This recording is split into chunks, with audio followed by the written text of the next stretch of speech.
But what has changed quite a bit is the tool rest and the tool rest. Why is there a tool rest up there? Well, it's got from mygrowthrings.com here. Once again, it's in my sister's basement. And yeah, these grinding wheel guards, you see these every now and again. And, why would you need one? I mean, going back to the very earliest Power Tool Woodworking for Everyone books, and this is actually a 1970s reprint of a 1950s version of the Power Tool Woodworking for Everyone by R.J. DeCristoforo. If you look at the very back section under abrasive machines, Mr. DeCristoforo made a grinding wheel guard that he used with the tool rest on his Shopsmith equipment. Can't I just do that? Can't I just use my tool rest and a grinding wheel mounted on, let's say, the Mulder dado arbor? We can, but is it a good idea? And how does a grinding wheel differ than using, let's say, a sanding disc? Let's take a look at the difference between version 1 and version 2. Now, they both have the same basic cast body designed to fit on the end of your quill. And then on the shaft of your quill, you would have the grinding wheel arbor with a 5-inch diameter grinding wheel. And then on this side, here's where things change between version 1, version 2. We have a guard. We have a spark arrestor. This is the thing that you bring awfully close to your stone, but not touching the stone. It is designed to keep the sparks that leave the thing you're sharpening and come back around and may, set your shirt on fire, I suppose. And the tool rest you can see is held in place. There's actually a carriage bolt that passes through. The square shoulder of the carriage bolt runs inside of that groove. And this allows this to be adjusted closer to the wheel as your wheel wears. And it also allows you to get different angles for grinding and sharpening. Other than that, it's pretty straightforward. And, why would you need to change this? Well, because things changed. So I'm swapping the shield here because this grinding wheel guard 2 I got secondhand did not come with all the parts to install the shield. But let's take a look at what's happening. As I said, the body of this is basically the same. It still uses the same arbors, the same wheels.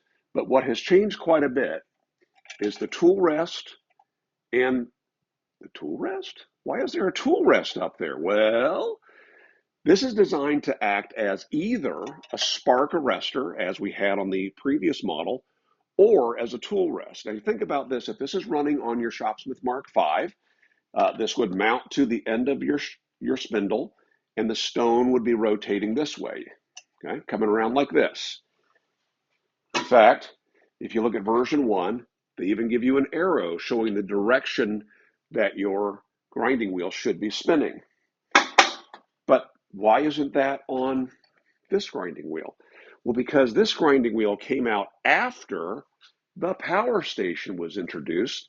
So if you know anything about the power station, the rotation of the motor is the opposite of the main spindle of your Shopsmith Mark V. That's because it simulates the backside, the part that runs your SPTs, your special purpose tools or single purpose tools like your bandsaw, your joiner, etc. So if you mount this on the back side of your headstock, the grinding wheel would be running the wrong direction. So instead of going this way, the wheel would be going this way. And that's what happened when you mounted this on the power station. So to use this on the power station, you flip it over. The wheel is now going this way, and what was your tool rest now becomes your spark arrestor, and what was your spark arrestor now becomes your tool rest. Now, of course, you would also need to be able to relocate your guard, and you notice that mounts now in a different hole held in place with a different set screw. So just a slight change to this allows it to be used on either the Shopsmith Mark V or a power station. And let me also channel my inner Norm Abram and tell you to read and understand and then follow the safety instructions that came with your grinding wheel guard. And remember, there's no better safety tool, especially when working with abrasives, than your safety glasses. Now, what often happens is folks would buy the grinder and say, well, heck, I've got a Mulder dado arbor that's got a 5/8 inch shaft. I'll just use that instead of purchasing a second arbor specifically for grinding wheels. Let's take a look at what's different between them, and you decide whether the differences matter to you. You'll notice that they both have a 5/8 inch shaft with a right-hand turn nut and a little tongued or keyed washer that's going to lock into that keyway slot right there. Then we have two cupped washers. These cups should be facing inward towards your dado blade, towards your molder head, or in our case, if we're going to put a grinding wheel, those cups should face the stone. We're going to take that spacer off completely because we need all of this arbor in order to support our stone here in place. So let's take this off for a minute and let's compare that to the grinding wheel arbor. We have the exact same 5/8 inch threaded shaft and nut and keyed washer. And then we have two unique cupped washers here. Let's take a look at the arbor itself. Is it the same arbor? Appear to be the same length. Appear to be the same height.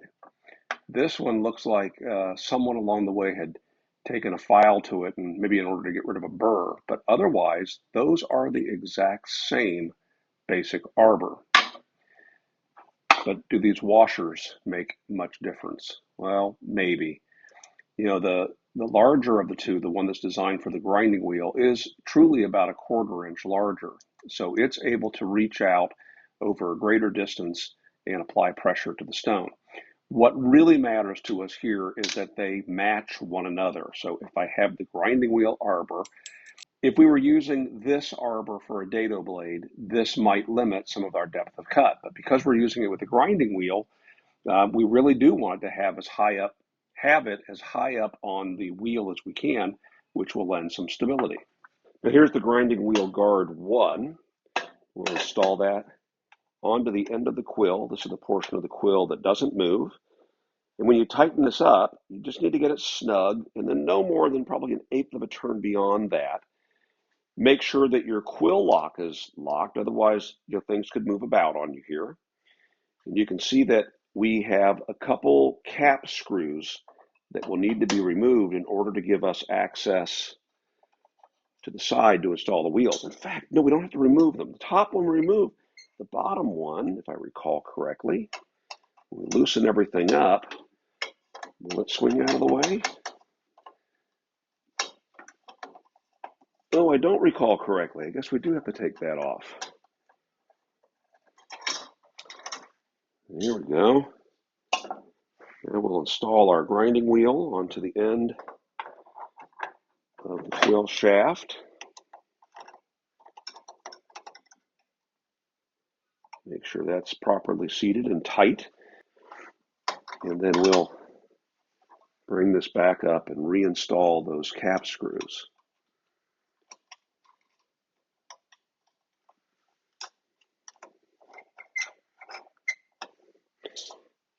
Before you tighten that one, get this other one installed just in case, because you got to get the cover positioned just perfectly for both of those cap screws to align. Okay. Next, we would adjust our spark arrestor. We want to touch it to the stone, then lift it slightly up and tighten it. We obviously don't want it to be grinding on the stone. Check it. Good there. We'll bring our tool rest up and we can set our tool rest to the angle and the spacing that we're happy with. Finally, we'll bring our guard down to protect our eyes from sparks. Now, an interesting thing about this is because it's all now set, if I'm a tall person, I can loosen this entire guard and I can rotate this around and it's still the same angle. So if I'm grinding a tool of some sort, it'll still work even though it appears to be tilted backwards. I found that handy. Now, this whole thing can be removed and everything can remain together. We loosen the arbor as well as the guard on the quill, and then reinstallation of this is pretty straightforward. You can keep these together in storage. All right, so let's install the grinding wheel guard 2 here on the Mark V.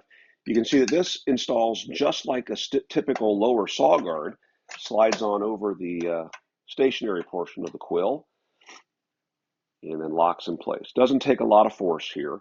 Also, when you install this, you want to make sure that you lock your quill lock. That way, things are not moving around when you use it.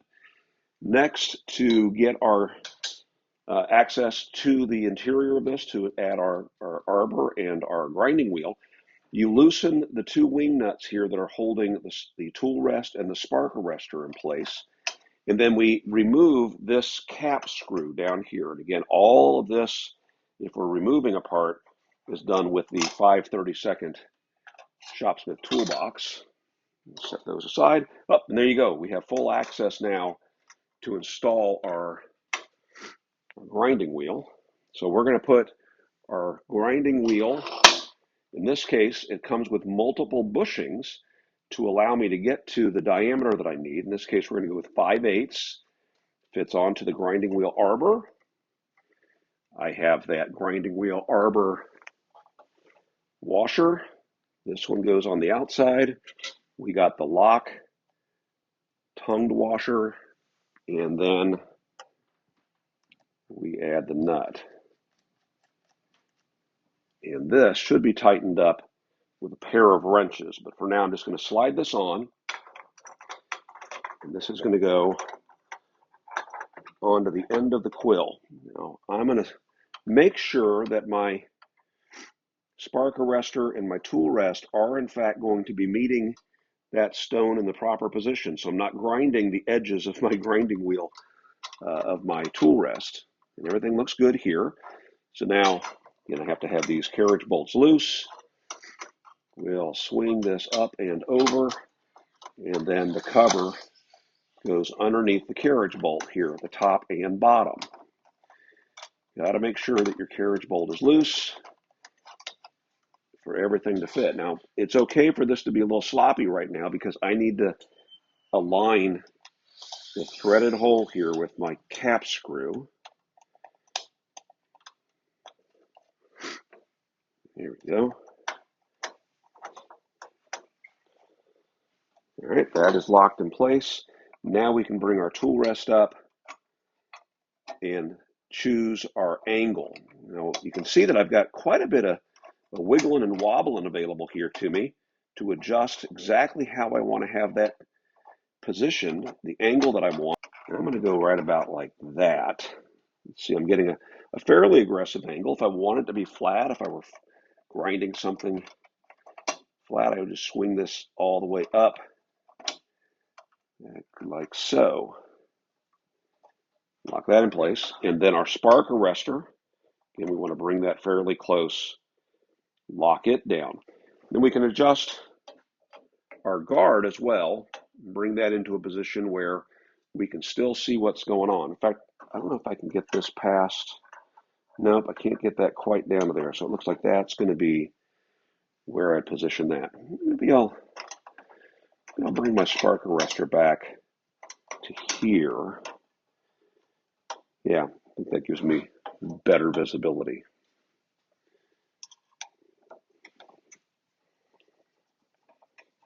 Almost forgot to tighten. Now we're going to give this a spin, and as you can see, I am catching my spark arrestor. This wheel, being new, is slightly out of round. Wait a second. New wheels can be they can be slightly out of round. Kind of sucks. Now we're ready to grind. So to use the grinding wheel guard 2 on the power station, first thing we do is we remove the drive hub, and then we're going to insert the guard and the arbor onto the shaft.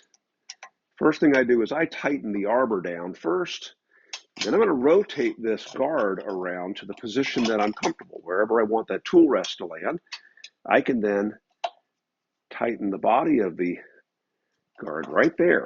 And then now, tighten my tool rest, adjust my spark arrestor to the position that I want. Remember, all these things have just switched places.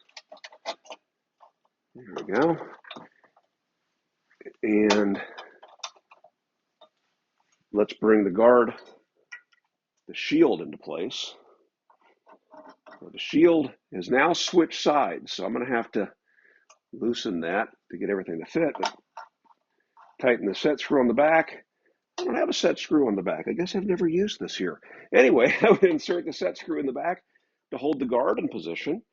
And now this is able to run clockwise, where before it was turning counterclockwise. You know, I feel inclined to give you just a couple quick safety reminders. I mean, most of us are used to working with abrasives in the shop, and we're sanding primarily wood.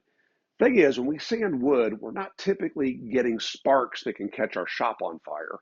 So before you use any grinding tool, be sure to do a quick cleanup. Get rid of the dust that might be gathering on the headstock or down below your Shopsmith or your power station. So that's just a quick rundown of the setup of the grinding wheel 1 and 2. I look forward to your questions and comments and cheap shots as always, and for our follow-up video to address those. And in the meantime, make it a great day.